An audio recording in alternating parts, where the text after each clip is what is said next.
if I read it correctly, the pressure relief valve should be sized so that it can relieve the full flow rate of a production well.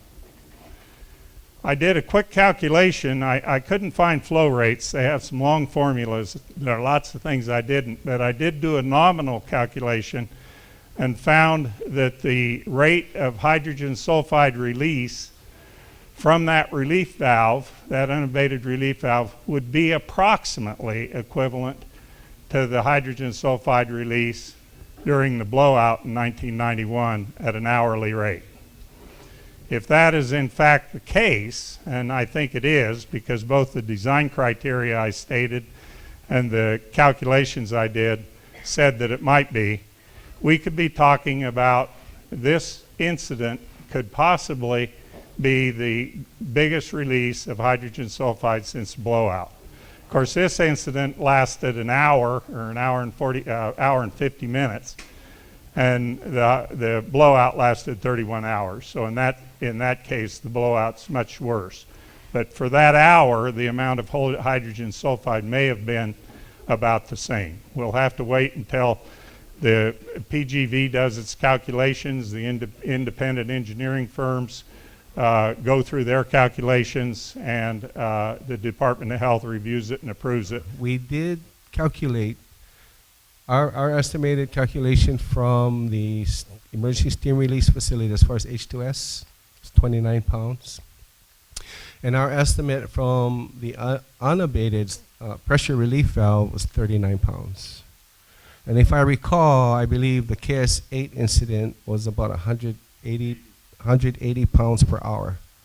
So if you use 2 hours for this specific incident on August 7th, we released a total in our estimates 39 pounds unabated and 29 pounds that was the result of the abated system, compared to 180 pounds for 31 hours in 1991. When was the highest pressure in the plant? When was it achieved? In other words, you know, there was a pressure peak that caused the relief valves to lift. Was there a second pressure relief valve after the relief valves closed? Let me just kind of encompass everything. The emergency steam release facility is designed to open at 250 psig. The pressure relief valve that lifted unabated is designed to open at 335 psig. From our indications, the highest recorded pressures we recorded was 320 psig.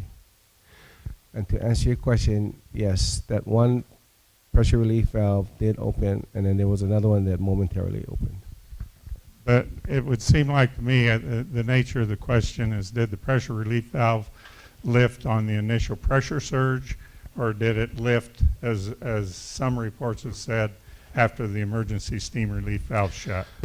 From our experience, the emergency steam release facility activated first, and then shortly thereafter, the pressure relief valve activated. So the pressure relief valves relieved for about an hour and some minutes. Hour and 45 minutes, but it started after the emergency steam release because the steam release was activated and then the audible sound came on after that. Thank you. Now make sure you get your questions up here, and I'll ask them. I want to follow up with Mike on that. Mike, how long, if the emergency steam release system, you had trouble getting it activated, how long did it take? And while that was happening, what happens to all the pressure in the plant? You know, I understand you didn't have power, and so you had trouble activating the emergency steam release. So just from a layman's, because I'm not an engineer like Tom, but I just imagine that you have a huge pressure surge, the release isn't working, and you blew the valve. Okay, so the emergency steam release facility performed exactly like it was designed to do, and it opened up at the pressure set points. The PRV, or the unabated relief valve, opened because we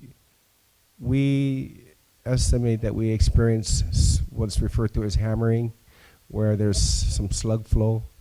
Because, you know, I said the highest reading we recorded was 320 psig, but those relief valves are designed to open at 335. So how long did it take to get the actual ERS working? The ESRF working is pretty instantaneous, but if you're referring to actually like closing it in, I just was wondering, so without power it automatically, but were you abating, that kind of thing? I thought you guys had some trouble there, and if I'm mistaken, I'd like you to correct that. okay, let me clarify on the power issue. We have an emergency generator that is designed to provide enough power for a safe shutdown. We have like a 1 megawatt generator, Bob. Diesel generator, yes. And that generator kicked in. Now, the power we did not have, which we are normally accustomed to, is Helco.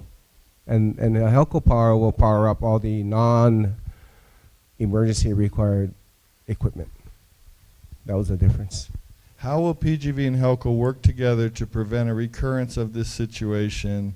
What is the plan, guys? What's the plan, guys?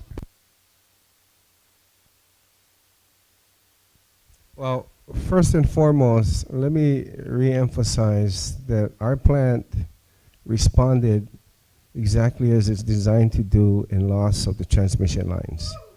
But going forward, yes, we work with Helco on a continuous basis to improve ultimately reliability of our plant and getting energy to the customers.